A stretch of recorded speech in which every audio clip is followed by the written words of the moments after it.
नगरपालिका निवडणुकांची रणधुमाळी ही सुरू झालेली आहे आणि ह्या नगरपालिका निवडणुका ह्या अंतिम टप्प्यात पोहोचलेल्या आहेत। केवळ 2 दिवस या निवडणुकांसाठी आता शिल्लक आहेत, कारण 2 तारखेला मतदान आणि 3 तारखेला ही मतमोजणी होणार आहे। सुरुवातीच्या कालावधीमध्ये तब्बल 4 ते 5 वर्षे नगरपालिकांवर प्रशासक होते। जी काही कार्यालयीन कामं आहेत, सर्वसामान्यांची जी प्रश्न आहेत ती प्रलंबित होती आणि आता ह्या नगरपालिका निवडणुका ज्या आहेत होऊ घातलेल्या आहेत आणि यामुळं जे उमेदवार आहेत त्यांच्यासाठी फारच कमी कालावधी उरलेला आहे आणि ज्या स्थानिक स्वराज्य संस्थांच्या ह्या निवडणुका असल्यामुळं कार्यकर्त्यांच्या निवडणुका म्हणून याच्याकडे पाहिलं जातं। आपण आहोत सध्याच्याला माजी मुख्यमंत्री अशोक चव्हाण यांचा मतदारसंघ म्हणून ओळखल्या जाणाऱ्या मुदखेड या ठिकाणी आहोत। या ठिकाणी नगराध्यक्ष पदाचे जे उमेदवार आहेत नागोराव पसलिंग हे नागोराव पसलिंग जे आहेत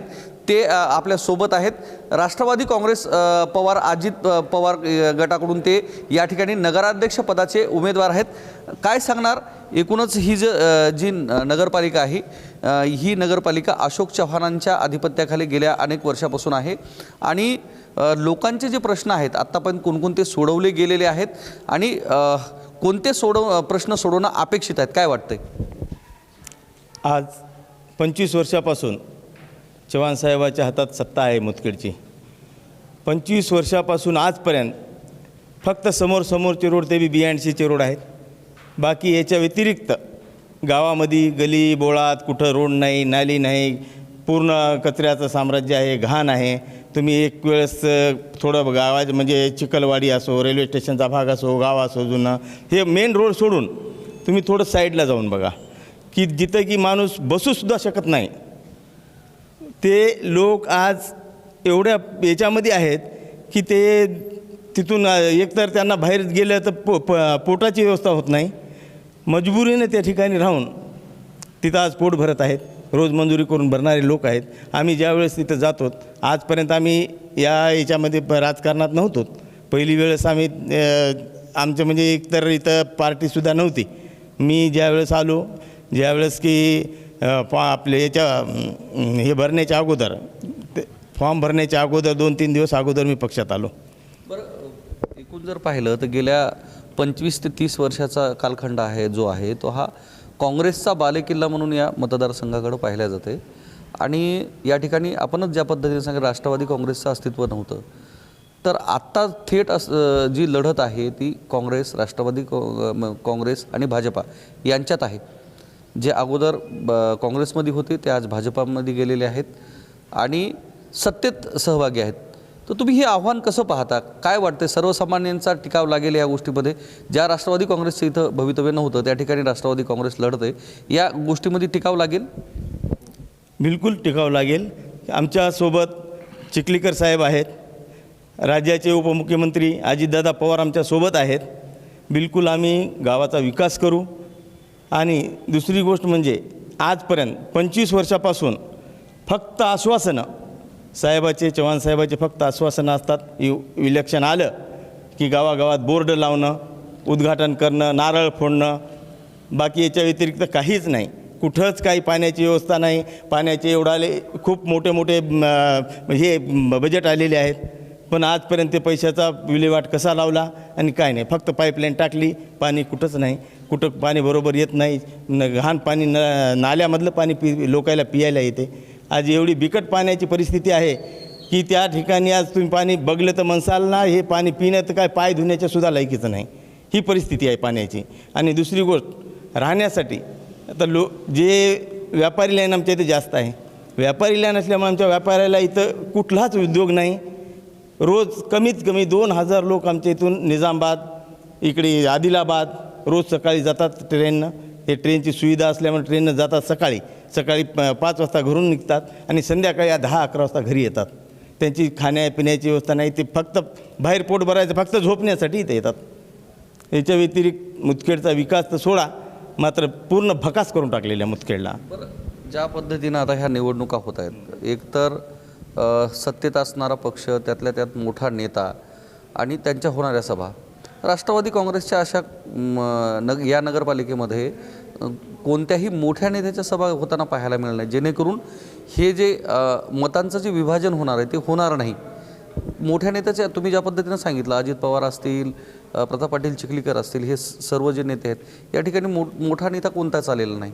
मग या गोष्टीला कसं पाहता? खरंच आव्हान पेलल का हे पूर्ण? नाही, चिखलीकर साहेबाची एक सभा झाली, काल नवाब मालिक साहेबाची सभा झाली. येणाऱ्या काळात आमच्या चिखलीकर साहेबांनी आम्हाला सांगितलेलं आहे, होईल तर दादाची सभा इथे एक लावू. मात्र वेळ कमी असल्यामुळे पूर्ण महाराष्ट्रभर निवडणुका आहेत, तर त्यांचा जर वेळ भेटला, प्रोटोकॉलनुसार जर वेळ भेटला तर साहेबाची नक्कीच सभा इथं लागेल. आम्ही त्या प्रयत्नात आहोत. साहेबालासुद्धा आम्ही चिखलीकर साहेबाला रोज कॉल करतो, साहेब आम्हाला एक साहेबाची सभा द्या. त्यांनीसुद्धा म्हणले मी त्या प्रयत्नात आहोत, तुम्हाला एक सभा मी देणार. एकूण जर पाहिलं तर राष्ट्रवादी काँग्रेस, शिवसेना आणि भाजप या तिघांची युती राज्यात आहे. तिघांची युती असताना या ठिकाणी नगरपालिका निवडणुकांमध्ये एकमेकांच्या विरोधात हे पक्ष उभं राहिलेले आहेत. त्यामुळंच तर राजकीय मोठे नेते या ठिकाणी येत नाहीत का? काय वाटतंय? नाही, असं काही नाही.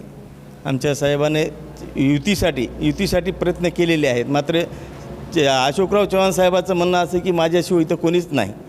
त्यांना वाटते की माझ्याशिवाय कोणीच नाही, जनता फक्त विकत घेतल्या जाऊ शकते, त्याच्याशिवाय मतदान कोणी करत नाही. मात्र हे त्यांचा भ्रम आहे. मात्र एकूण जे घटक पक्ष आहेत महायुतीतले घटक पक्ष शिवसेना, राष्ट्रवादी काँग्रेस, हे घटक पक्षांकडून आरोप होतोय की नांदेड जिल्ह्यातील जी महायुती आहे ते तोडण्याचं काम आणि त्याच्यामध्ये मिठाचा खडा टाकण्याचं काम अशोक चव्हाणांनी केलं आहे. हे खरं आहे का? नाही सर, हे तर आमच्या साहेबाला बोलण्याच्या आम्ही ज्यावेळेस साहेबाकडे जातो, चिखलीकर साहेबाकडे गेल्याच्यानंतर त्यावेळेस ज्यावेळेस चर्चा होते त्यावेळेस साहेब म्हणतात की बाबा आम्ही खूप प्रयत्न केला युती करण्याचा. मात्र चव्हाण साहेब प्रतिसाद देत नाहीत, कारण त्यांना युती नको आहे. हे असंच चालत असेल. युती नको असं म्हणणं अशोक चव्हाणांचं आहे का? चव्हाण साहेबाचं नको आहे.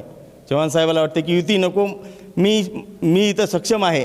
कारण आजपर्यंत 25 वर्षापासून फक्त पैसे द्यायचे, निवडून यायचं आणि गावामध्ये विकास काहीच करायचा नाही.